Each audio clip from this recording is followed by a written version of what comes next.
Hello दोस्तों, road map 2023 AML KYC analyst series में मैं एक नया वीडियो लेके आया हूं आपके लिए, फ्रॉड एनालिस्ट पार्ट 3।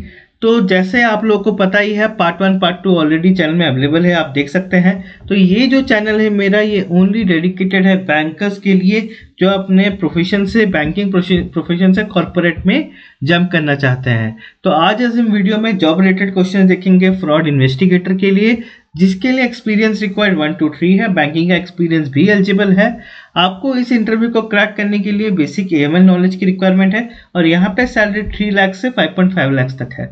तो ये है फ्रॉड इन्वेस्टिगेटर की जॉब जो नौकरी के वेबसाइट पे अवेलेबल है। मैंने उस जॉब का लिंक अपने डिस्क्रिप्शन में शेयर कर दिया है, जो आप अप्लाई कर सकते हैं। तो सबसे पहले जो इंटरव्यू क्वेश्चन मैं डिस्कस करने वाला हूँ, what are the stages in KYC and what do you mean by CIP. तो सबसे पहले what are the stages in KYC मैं आपको बता दूं। It is customer identification procedure, customer due diligence, enhance due diligence, account opening and annual review. Annual review को लोग periodic evaluation भी बोलते हैं। तो first phase of the AML review process is called customer identification program, which involves collecting and verifying the new customer information and the forms of proof of identity that they provide along with KYC form. So यहाँ पे क्या होता है ना, customer identification programme में banks, financial institution with the help of regulator define करते हैं कि किसको हम एज ए कस्टमर एक्सेप्ट कर सकते हैं as per the guidelines. Given an example, Joe Biden जो यूएस के प्रेसिडेंट है, वो इंडिया में अकाउंट ओपन तो कर सकते हैं, पर he can not open a normal savings account. उनको कोई नॉन रेसिडेंट अकाउंट ओपन करना पड़ेगा। हम उनका अगर नॉर्मल सेविंग्स अकाउंट ओपन करते हैं, so it will be violation of the customer identification procedure. हम कस्टमर को आइडेंटिफाई ही नहीं कर पाए कि कौन सा कस्टमर हमारे साथ अकाउंट खोल सकता है, कौन सा कस्टमर अकाउंट नहीं खोल सकता। So that is CIP. So इस क्वेश्चन का आंसर देने के लिए स्टेजेस इन केवाईसी, आपको CIP, CDD, EDD, account opening और पीरियोडिक रिव्यू याद रखना पड़ेगा, since these are 5 stages of KYC. Along with that, CIP में हम क्या करते हैं, कलेक्शन करते हैं। सबसे पहले कलेक्ट किया हमने, फिर उसकी केवाईसी को वेरीफाई की। तो अगर आप ये 5 टर्म याद रखते हैं तो आप इस क्वेश्चन का आंसर दे पाएंगे। दूसरे क्वेश्चन पे आते हैं, what do you mean bye CDD. CDD is customer due diligence. ये मोस्ट ऑफ लोगों को पता ही होगा।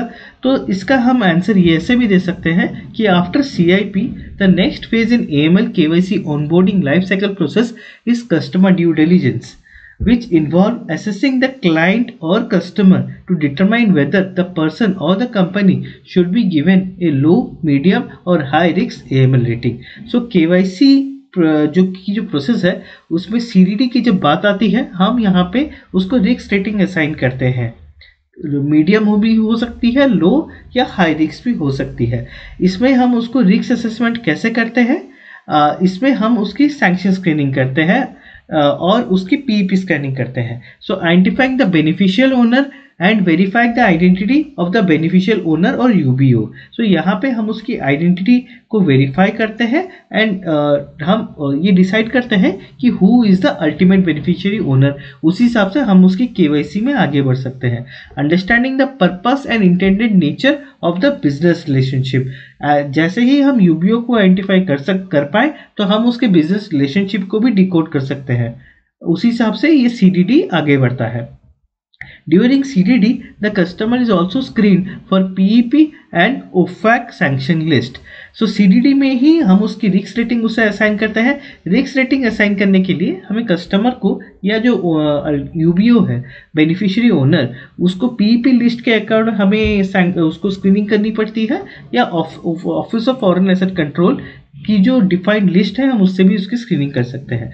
अब ओफैक के बारे में कुछ जान लेते हैं।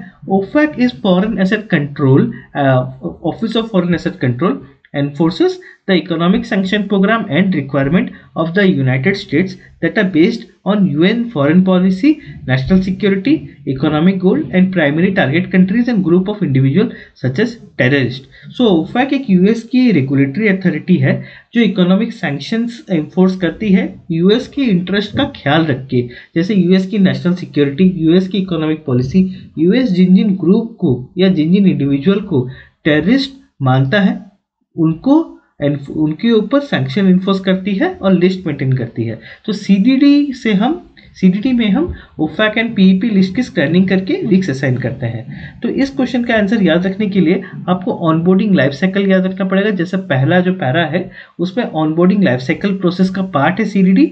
दूसरा, इसमें हम लो, मीडियम या हाई प्रायोरिटी डिफाइन करते हैं। और कैसे डिफाइन करते हैं? पीईपी और ओफैक लिस्ट की स्क्रीनिंग करके। और भी बहुत सारे एडिशनल मेजर्स हम सीडीडी में एनहांस करते हैं, लेकिन ये PEP and OFAC list basic है। बाद में हम आते हैं what do you mean by EDD and when cases are considered for EDD. तो ईडीडी, अब हम ईडीडी पे आते हैं। तो when a client is deemed to pose a higher than acceptable risk as calculated in CDD, because CDD में हमने risk rating identify की, तो सीडीडी में जो थ्रेशोल्ड है उसके ऊपर अगर उसका रिस्क रेटिंग जा रहा है एज डिफाइंड बाय बैंक और बाय फाइनेंशियल रेगुलेटर, तो वो ईडीडी के पास जाता है। The case is escalated to the chief AML officer और the designee in process known as enhanced due diligence. CDD के बाद आती है ईडीडी। तो सीडीडी में जब रिस्क रेटिंग जो कंपनी डिफाइंड थ्रेशोल्ड है उसको क्रॉस की तो ये ईडीडी पे आएगी। EDD is the third phase in AML KYC process flow. Customer that pose higher money laundering or terror financing risks present in increased exposure to financial institution. अब CDD में जो रिस्क रेटिंग असाइन हो गई, that is a suspicion कि ये हो सकता है मनी लॉन्ड्रिंग एक्टिविटीज या टेरर फाइनेंसिंग एक्टिविटीज में इन्वॉल्व हो। There are both positive and negative flags associated with the account. So उसी हिसाब से हम अगर इसकी एनालाइज ड्यू डिलिजेंस करते हैं देन हम इसकी प्रॉपर रिपोर्टिंग कर पाएंगे और कंफर्म कर पाएंगे weather he is actually involved in money laundering or terror financing activities. Higher frequency, higher risk customer and their transaction should be reviewed even more closely at the time of account opening and more frequently during their account relationship with financial institutions. इसका मतलब ये है high risk customer की जब account open की जा रही है, सपोज मैं आपको एक एग्जांपल देता हूँ। एक इंपोर्ट एक्सपोर्ट कंपनी है जिसके 8 out of the country import relationships है। ड्यूरिंग सीडीडी और account opening process as per bank guidelines वो सिर्फ 2 ही का डिक्लेरेशन देता है एंड रेक्स 6 का बोलता है they are clients which document is being collected, please go ahead. As per bank norms if he give reference of 2 customers it's fine. लेकिन अगर वो क्लाइंट और वो जो कस्टमर का अकाउंट है it comes into EDD because of CDD screening. तो अब हम उसके रेस्ट 6 के जो कस्टमर्स इंपोर्ट एक्सपोर्ट रिलेशनशिप है उसके डॉक्यूमेंट भी उससे रिक्वेस्ट करेंगे, तब जाके हम इस पे एनहांस्ड ड्यू डिलिजेंस कर पाएंगे। तो इस क्वेश्चन का आंसर याद रखने के लिए हम ये टर्म यूज कर सकते हैं हायर देन एक्सपेक्टेड रिस्क और threshold risk and AML CFT guidelines. जैसे एएमएल का मतलब एंटी मनी लॉन्ड्रिंग होता है, सीएफटी का मतलब होता है counter financial terrorism. Financial terrorism को काउंटर करने के लिए सीएफटी बोला जाता है इस टर्म को। तो इस क्वेश्चन का आंसर याद रखने के लिए higher than acceptable risk and AML CFT guidelines अगर हम याद रखते हैं तो हम ईडीडी का आंसर अच्छे से दे पाएंगे। Account to be reviewed more closely का मतलब मैंने जैसे आपको एग्जांपल से समझाया, अकाउंट ओपनिंग के टाइम पे ही या सीडीडी के बाद हम उसके जो एग्जिस्टिंग रिलेशनशिप्स है उसके और जो उसने डिस्क्लोज नहीं किए हैं उसके ऊपर भी हम डॉक्यूमेंटेशन कलेक्ट करके एनहांस्ड ड्यू डिलिजेंस करेंगे। तो when cases are considered for EDD, तो कुछ रिस्क फैक्टर हैं जो सीडीडी में हमें अगर सीडीडी के ड्यूरिंग पता चलता है तो हम उसको ईडीडी में फॉरवर्ड करते हैं। तो उनमें से कुछ रिस्क फैक्टर मैं यहाँ दे रहा हूँ, बहुत सारे रिस्क फैक्टर होते हैं। तो सबसे पहला risk factor as example is customer risk factor, मतलब अगर वो नॉन रेसिडेंट कस्टमर है, कैश इंसेंटिव बिजनेस से उसका रिलेशनशिप है, अनयूजुअल और exclusive complex appearance of the ownership. जैसे मैंने मिस्टर जो बाइडेन का एग्जांपल दिया, he is a non resident customer, so by default उसकी ईडीडी जाएगी ही जाएगी। और अगर वो बोलता है कि मेरा जो बिजनेस है उसमें बहुत ज़्यादा कैश इन्वॉल्व है, then also it will go into EDD. Now unusual और excessively complex appearance of ownership, इसका मैं आपको एग्जाम्पल एक बताऊंगा अभी। कंट्री और geographical risk factor, countries which are subject to sanction और एम्बार्गोज। एज पर ओफैक लिस्ट अगर कोई उसमें आती है लिस्ट, कंट्री उस लिस्ट में आती है तो हम उसका ईडीडी करेंगे। Geographic area which are having higher risk of money laundering, countries such as Panama Islands या आप स्विट्जरलैंड कह सकते हो या दुबई एमिरेट्स जिसमें मनी लॉन्ड्रिंग रिस्क हायर है। तो अगर उन कंट्रीज का रिलेशनशिप है कस्टमर के साथ तब हम उसको ईडीडी में डालते हैं। प्रोडक्ट, सर्विसेज और ट्रांजेक्शन और डिलीवरी चैनल रिस्क फैक्टर के ऊपर अगर हम आते हैं तो प्राइवेट बैंकिंग कस्टमर जो भी होते हैं हम उनका ईडीडी डायरेक्टली करते हैं। और एनोनिमस ट्रांजेक्शन मतलब जो ट्रांजेक्शन को हम ट्रैक नहीं कर पा रहे हैं, it is unfamiliar to us, तो भी वो ईडीडी में जाता है। सो 3 टाइप के रिस्क फैक्टर मैं यहाँ डिस्कस कर रहा हूँ। इससे ज़्यादा भी रिस्क फैक्टर होते हैं, कस्टमर रिस्क फैक्टर, कंट्री और geographic risk factor, third product, services और ट्रांजेक्शन और डिलीवरी चैनल रिस्क फैक्टर। तो ये कुछ रिस्क फैक्टर है जो सीडी में आते हैं, then we divert it to ETD. इस चीज को याद रखने के लिए हम कस्टमर, ज्योग्राफिक एंड प्रोडक्ट, ये 3 टर्म्स को याद रख सकते हैं, customer risk factor, geographic risk factor और प्रोडक्ट रिस्क फैक्टर। अभी हम आते हैं what do you mean bye corporate KYC. ये क्वेश्चन भी बहुत लोगों को पूछा जाता है ईमेल केवाईसी इंटरव्यू में। ये क्वेश्चन बहुत ही जेनरिक है, लेकिन मैं भी पहले इस क्वेश्चन पे बहुत कंफ्यूज होता था, तो इसका आंसर देखते हैं। Corporate KYC means know your client is the process of validating the legitimacy of a business और corporate entity and beneficiary owner to meet the AML KYC compliance as written. यहाँ पे एक कंपनी या firm की identity verify की जाती है, plus उसके जो ओनरशिप स्ट्रक्चर है, इंडिविजुअल हो या ग्रुप ऑफ इंडिविजुअल हो या corporation with in A corporation हो, तो उसको आइडेंटिफाई किया जाता है एज पर AML CFT या AML KYC कंप्लायंस उस कंट्री का या रेगुलेटर या बैंक का। उस हिसाब से हम इसका KYC आइडेंटिफाई करते हैं। तो this is corporate KYC। Individual KYC जो होती है वो इंडिविजुअल लेवल पे है, और कॉर्पोरेट KYC पहले कॉर्पोरेट पे होती है, फिर ये ब्रेकडाउन होकर इंडिविजुअल या ओनर पे आ रही है। So corporate KYC is important because it helps a business identify its customer UBO which in case is another business और corporate entity।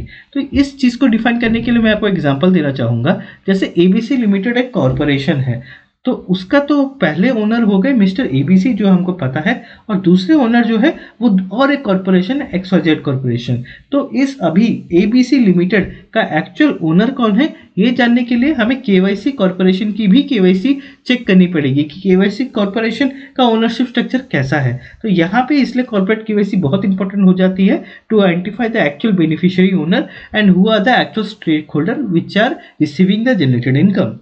तो अभी हम इसके आगे ही जाते हैं। It is a process of customer onboarding during which business identify potential risk and defects in the relationship and define subsequent action. मतलब यहाँ पे भी हम नॉर्मल KYC ही करते हैं कंपनी का एज वेल एज उसके ओनर्स का, ताकि हम इसमें जो पोटेंशियल रिस्क हैं, जो उसकी जो रिस्क रेटिंग है वो डिफाइन कर सके, उस हिसाब से एज पर रेगुलेटरी गाइडलाइंस हम उसको फॉलो कर सके। तो कॉर्पोरेट KYC किन किन चीज़ों पे होती है, मतलब कौन कौन से कंपनी टाइप पे होती है। जैसे इंडिया में हमारे पास तो रहता है करेंट अकाउंट हो गया, प्राइवेट लिमिटेड, पब्लिक लिमिटेड हो गया। अगर हम इंडिया के बाहर जाते हैं तो कॉर्पोरेशंस है, लिमिटेड लाइबिलिटी कंपनी LLP जिसको बोलते हैं, limited partnership, general partnership and business trust. ये कुछ एग्जांपल्स हैं, इसके अलावा भी बहुत सारे होता है, पर ये बेसिक एग्जांपल्स जो मैं आपको यहाँ बता रहा हूँ। तो इस क्वेश्चन का आंसर याद इसमें अगर हम और अभी आगे जाते हैं तो डॉक्यूमेंटेशन क्या लगती है कॉर्पोरेट KYC में, गिव एन एग्जांपल, क्योंकि इंडिया की डॉक्यूमेंटेशन अलग रहती है और बाहर कंट्रीज की अलग है। तो सर्टिफाइड सर्टिफिकेट ऑफ इनकॉर्पोरेशन और सर्टिफाइड कॉपी ऑफ अपेंडिसेस, फिर certified copy of incumbency, certified certificate of incorporation और complete relevant template in appendices, certified certificate of incumbency और complete relevant template in appendices, share register और adopt by laws, federal employ identification number. So ये कुछ चीज़ें हैं जो corporate KYC में हम एडिशनल रिक्वेस्ट करते हैं कस्टमर से, अदर देन उसके नेम, एड्रेस और नेम हो गया, एड्रेस हो गया, उसकी डेट ऑफ बर्थ हो गई, उनके अलावा भी एडिशनल डॉक्यूमेंट्स हम कॉर्पोरेट KYC में रिक्वेस्ट करते हैं। अभी आपको ये सर्टिफिकेट ऑफ अपेंडिस थोड़ा अजीब लगा होगा। So an appendix contain a supplementary material that is a part of a text itself but also may be helpful in providing a more comprehensive understanding of the information that is too cumbersome to be included in the body of the paper। So ये एक additional document है जो relevant information provide करती है उन सब चीज़ों का भी जो ओरिजिनल पेपर में नहीं होती, जैसे MOA AOA में नहीं होता है, वो आपका सर्टिफिकेट ऑफ अपेंडिसेस में होता है। तो ये कुछ क्वेश्चन थे जो मैंने डिस्कस किया आपके लिए। मैं इसका पार्ट 4 भी एक लेके आऊँगा। तो अगर आपको ये क्वेश्चन रेलेवेंट लगे so please comment and tell me how do you find this video. Thank you for watching this video.